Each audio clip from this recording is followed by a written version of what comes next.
You make it up for me tonight, and we got a deal. 嚇！我真係要咁做？ Mate, I got a message for you. Stop! You didn't pay Winston, asshole.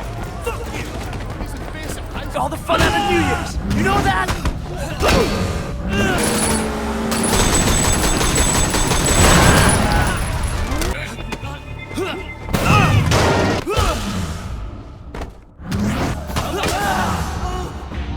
Get off this street!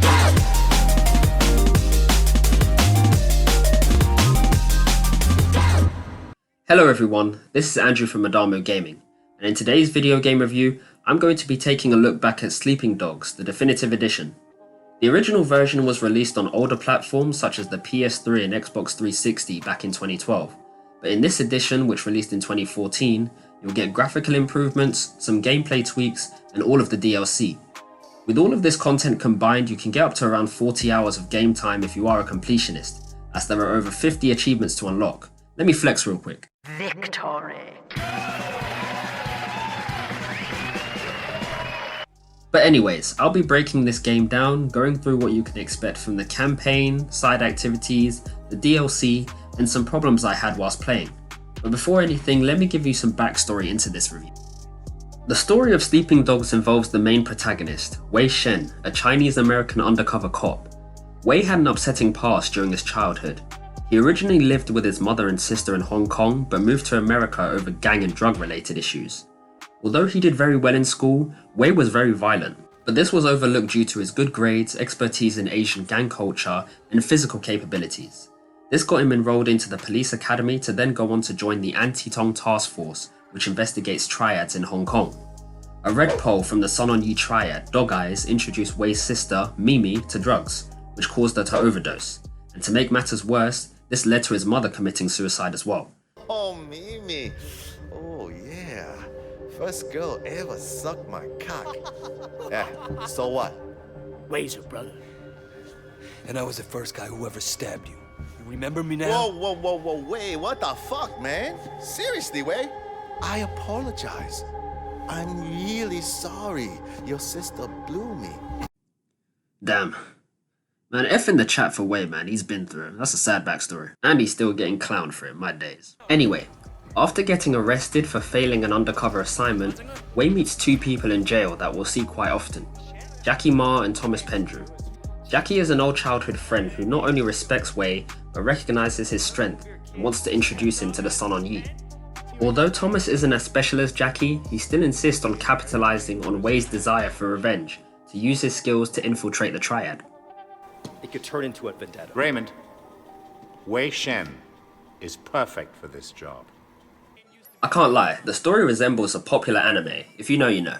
But yeah, that's how we ended up here, Hong Kong. A very industrialized area as you would expect, with some offshore activities and islands to give it some diversity. It's definitely a small map compared to current titles, but there are so many things you'll get to do regardless. Let's go through what you can expect from the main story. During your playthrough, you'll be tasked with climbing the ranks of the Sun On Yee, and to do that, you'll need to prove yourself to Winston, the leader of the Water Street gang. This is one of the associated factions with the Triad, which makes him a red pole. He has beef with Dog Eyes, another red pole I mentioned earlier, and they're currently fighting over turf in Hong Kong. Along the way, you'll meet some people who don't trust you, like Raymond Mack, who's basically your babysitter, and Conroy, who's Winston's right-hand man. Seems to me you could use some better help. Winston, I don't like this cocky little fucker. You'll be engaging in hand-to-hand combat, chasing enemies by car or foot, conducting stealth, and protecting your friends from other gangs like the 18K and firefights. All of which can help you get closer to the top dogs of Sun On Yee, such as Big Smile Lee, Two Chins, and Uncle Po. There's just so many characters and personalities that you can build relationships with, but your loyalties will be tested given the fact that you are still undercover. Now when you finish a mission, you'll be awarded money and two types of XP, Triad XP and Police XP. These are given to you based on how well you perform in missions, and because of Wei's undercover lifestyle, you'll not only need to be efficient in taking down enemies, but you'll need to respect public property and civilian safety to get a good score. Both Triad and Police XP rewards you with multiple upgrades, ranging from new moves, the ability to slow down time, and disarming enemies. Now Face XP is given to you at the end of any activity or favour you do for someone, The higher Wei's face level, the more respect he earns, which will give you access to better quality clothing, discounts in various stores, and access to high-end vehicles. Clothing, food, and drink in this game have an RPG element to it, so when buying these products you'll receive a series of bonuses such as increased XP and damage buffs. The stores are a great addition to the game, as these places and services aren't just there for display, there's an actual use for them to make your mission experience a lot better. And whilst we're here, much respect to the developers. There's a lot of immersion with Chinese culture and Sleeping Dogs, especially in the night market.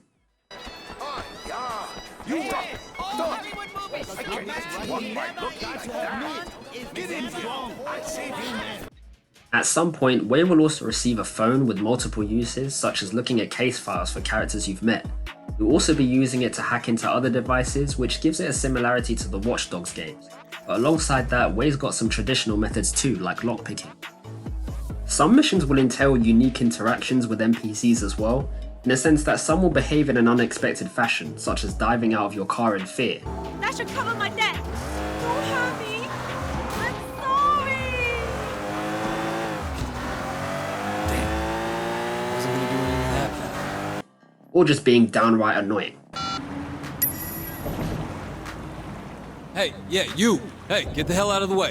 Sorry, I just can't resist the camera. Nice guy, eh? That's it, asshole!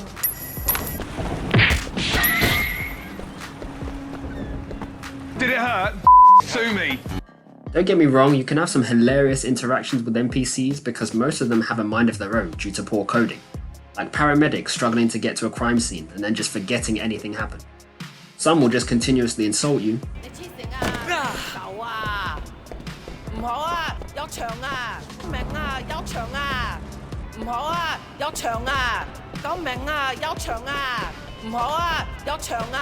And some don't even care when they witness the most violent crimes ever.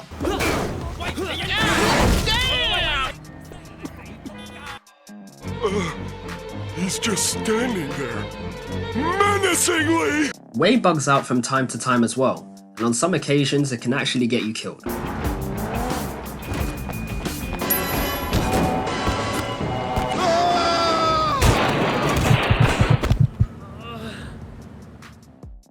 So yeah, this game is far from perfect when it comes to missions, and even though I said it can be funny, some NPC interactions can ruin your mission entirely, like Calvin, who's really slow.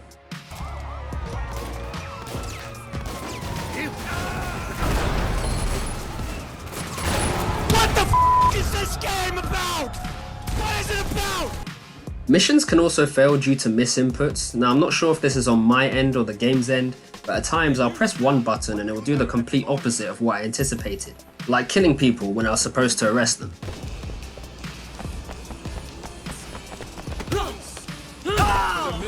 Misinput, calm down! You calm the down! There's a misinput! So yeah, Sleeping Dogs is a very buggy game, but luckily it has a replay function in the social hub, where you can redo any mission to gain more XP or challenge your friends. This is an aspect I appreciated the most because games nowadays rarely have a mission replay function, with popular titles such as the Far Cry series, Assassin's Creed games, and Days Gone, which all have some fantastic missions, except you have to start the whole game again if you want to replay them. Looking into the combat in more detail, you'll be using a mix of martial arts techniques, as well as fighting dirty, using environmental hazards, weapons such as knives, crowbars, machetes, and wacky items like fish or handbags. As you progress through the game, you'll be able to learn new fighting styles. The combos aren't too hard to learn. If you've played fighting games before, these will be a breeze, and even if you forget them, you can always go back into the pause menu to look over any skills and combos you've previously unlocked. As you fight enemies, you'll build up a face meter, which is a yellow bar next to the map. And when full, you maximize your fighting capabilities, being able to counter easier, regenerate health, and initiate a scare factor, which makes your enemies more susceptible to damage. It's a very useful mechanic because you're encouraged to fight more efficiently with the reward of multiple buffs. The mixed martial arts is definitely a focal point of Sleeping Dogs, at least compared to other open world games like GTA 5 and Red Dead Redemption 2. It's fair to say their fighting styles appear a bit more basic or more of a brawly type. Classic punches, throwing, dodging with a 1-2 counter. But with Sleeping Dogs, it's a lot more sophisticated, being able to grapple, break arms, break legs, and conduct finishers, which really shows off the MMA style that Wei possesses.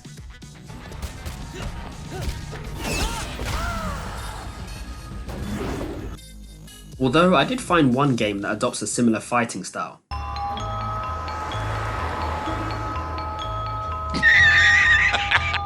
Jimmy, please say something.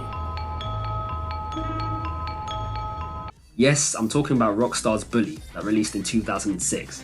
For me, I see a bit of a similarity with the mechanics, the ability to grapple, throw people, chain some combos together. It's almost like they're made by the same developer if you ask me. These games are both pretty old, but it's cool to see that hand-to-hand combat was a lot more appreciated back then.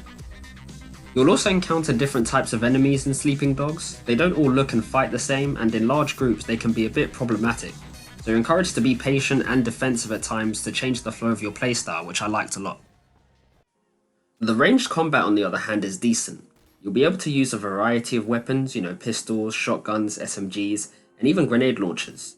Most guns barely have any recoil, which makes them lasers and unrealistic at the same time. You'll also get infinite ammo in some car chases, since I think the developers realised that it's a bit tedious to shoot and drive at the same time in the event that you waste all your ammo. However, the controller mapping is a little weird. It's very different from current shooter titles like Call of Duty or GTA 5, in the sense that you'll be pressing R1 to reload instead of square, which can make your character a little jumpy if you aren't used to it. Hence the background gameplay. You can tell my muscle memory is not used to this type of controller mapping. There's also a parkour mechanic in this game, and whilst I don't have too much to say on this, it's a nice addition. Wei can use his athleticism to maneuver through the alleys and rooftops of Hong Kong with ease, and it's a very useful skill to have when chasing down your enemies in certain missions. However, there are some areas where parkour refuses to work even though you can easily get over certain objects, and at times parkour can be a little oversensitive, like in this one chase where all I wanted to do was jump over a table, but I accidentally took down a woman and stole her shopping. A majority of your missions will be centered on driving in Sleeping Dogs, and you'll be able to use a series of vehicles along the way.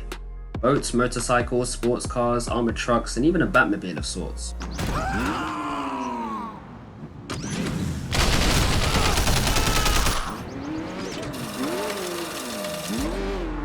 There's no planes unfortunately, but when driving I found it to be kinda similar to GTA 5's physics. It has that arcade style racing mechanic where the car barely tilts or flips over, which makes it relatively easy for beginners to get used to.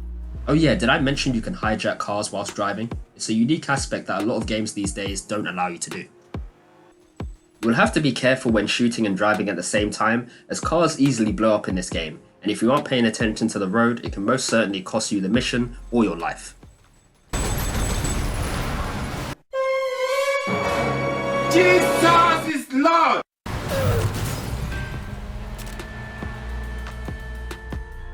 A couple problems I found with the driving is that the turning can be stiff with most cars, which gives them a wide turning arc and can make your driving experience a little clunky at times. Also, parts of the map are a little buggy as well, as you may crash into invisible walls or get your bike sent flying into the air. A bit annoying. Mission failed! We'll get them next time. Oh yeah, and in some missions, AI may spawn under your pre-chosen vehicles, which will force you to restart if you can't get in. Nonetheless, we cannot ignore the funny side to driving, as you can send cars flying during your free roam antics, and you can watch how responsive certain objects are in the environment, like this garbage can for example. And oh my god. Or this barrel that can interfere with cutscenes that I found to be hilarious. Ah, shit. There they are. Now let's say you finished the main story and you want to look into some additional activities. Well, Sleeping Dogs has plenty for you to do even in its relatively small map. You can participate in multiple street races, you can locate collectibles which do serve a purpose in increasing Wei's wealth and strength for endgame missions. They may seem like a chore for the Platinum Trophy, but at least there's a beneficial reason to get them. You can place your bets in some cockfighting or mahjong, which is a Chinese style of poker I believe. You can even test your might in one of the 4 martial arts fighting clubs to practice some combos. Wei will also form some relationships along the way, and you can take girls on dates, to clubs to do some karaoke, and even be their personal photographer. Some side activities will be mission based, such as removing idiots from shops, and even performing bomb disposals. Lastly, you can even hack security cameras and solve crimes from the comfort of your safe house, which is pretty cool. In your safe house, you can interact with a few things as well, such as getting a drink from your fridge, changing outfits, sleeping to fast forward time, and even using the bathroom. I feel like I'm playing The Sims, you know. and £10 to anyone who can guess what that's supposed to be. I will quickly close off by talking about the DLC. Now, Sleeping Dogs gives you 3 DLC storylines, all with different variations. There's the Year of the Snake, where Wei has been tasked with stopping a Doomsday clan. Their goal is to bomb the city of Hong Kong in an attempt to rid all evil. Doofenshmirtz energy. It's a nice addition given that you can use more of Wei's cop abilities, utilising smoke grenade launchers, batons, and even tasers to dispose of your enemies. Nightmare on North Point is another DLC where Wei's past has come back to haunt him, as an army of the dead have come to seek revenge and take over the city. After Wei's girlfriend is kidnapped, Wei must fight through hordes of zombies, vampires, and demons to save her. These aren't like regular enemies, so you'll need to utilise new skills to send them back to hell. It's basically a Halloween-inspired DLC, as I believe it was released around October time back in 2012. Nonetheless, a great addition to give Sleeping Dogs some themed variation. Lastly, there's the Zodiac Tournament, which is located offshore from Hong Kong. This Bruce Lee-inspired DLC will be Wei's biggest challenge yet, as he's set to take on the best fighters around Asia in a last man standing tournament. You'll be traversing through the island avoiding traps, using new environmental hazards, and you'll even be put in situations where it's every man for himself. It's definitely the most challenging of the 3 DLCs, given that most enemies in this are either just as good as you or better. Like this drunk guy, for example. This guy absolutely wiped the floor with me, man. So if any of you want the smoke, the Zodiac Tournament is your best bet, as it's definitely the hardest and most frustrating piece of content in the game. But yeah, that's it from me. I could say more, but this video will go on forever. Sleeping Dogs is a very underrated game, and although it has similarities to more popular titles such as GTA, it doesn't get the same amount of attention, and I wanted to show my appreciation for it. Back when I was broke, I was able to run this thing on a laptop without a graphics card, which showed how well optimized it was. It's on sale quite frequently, and you can get it for as cheap as £2 on Steam or PlayStation. And with Christmas around the corner, I think it's the perfect time for you guys to give it a try if you need a game to pass the time. Despite the bugs and it being an old game, it has so much to offer and was definitely ahead of its time. So I think you'll enjoy this one, if you haven't played it before.